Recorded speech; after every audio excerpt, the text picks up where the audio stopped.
5 ஏலக்காய், 1 கப்பு தேங்காய் துருவல், 1 கப்பு வெல்லம், 3/4 கப்பு வேர்க்கடலை, 1 கப்பு அவல், 1 ஸ்பூன் நெய் சேர்த்துக்கிறேன்.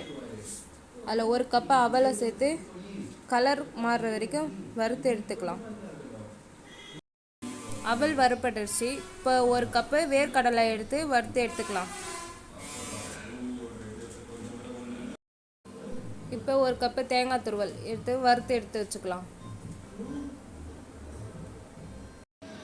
இங்கே பாருங்கள், ஒரு பாத்திரத்தில் 1 கப்பு வெல்லம், 1 கப்பு தண்ணி ஊற்றி வெல்லத்தை கரைச்சி வச்சுக்கலாம்.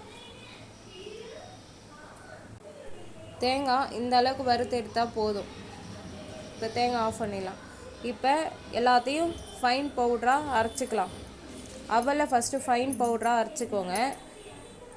இங்கே பாருங்கள், இந்த மாதிரி இருந்தால் போதும்.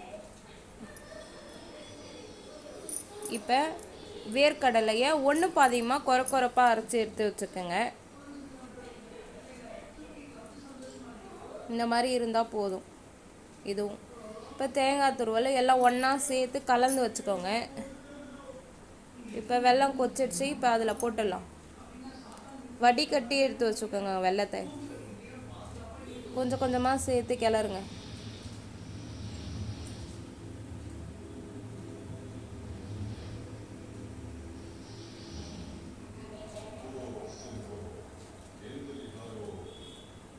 கிளறும் போதே திக்காகும். எடுத்து விட்டால் அப்படியே விழும். அந்த அளவுக்கு பதம் இருந்தால் போதும். இந்த மாதிரி இருந்தால் போதும். இதான் பதம். இப்போ எடுத்து உருண்டை பிடிச்சிடலாம். உங்களுக்கு பிடிச்ச நட்ஸ் எதுவாக இருந்தாலும் சேர்த்துக்கோங்க. நான் முந்திரி சேர்த்துக்கேன். இப்போ வாங்க உருண்டையாக பிடிச்சிடலாம்.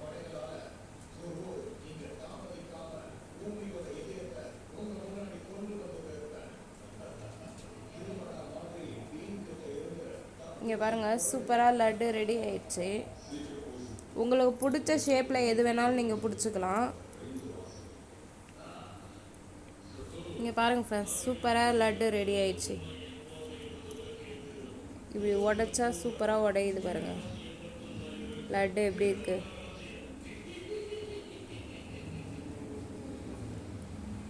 நீங்களும் ட்ரை பண்ணி பாருங்கள் அந்த ஸ்வீட்டு. இந்த வீடியோ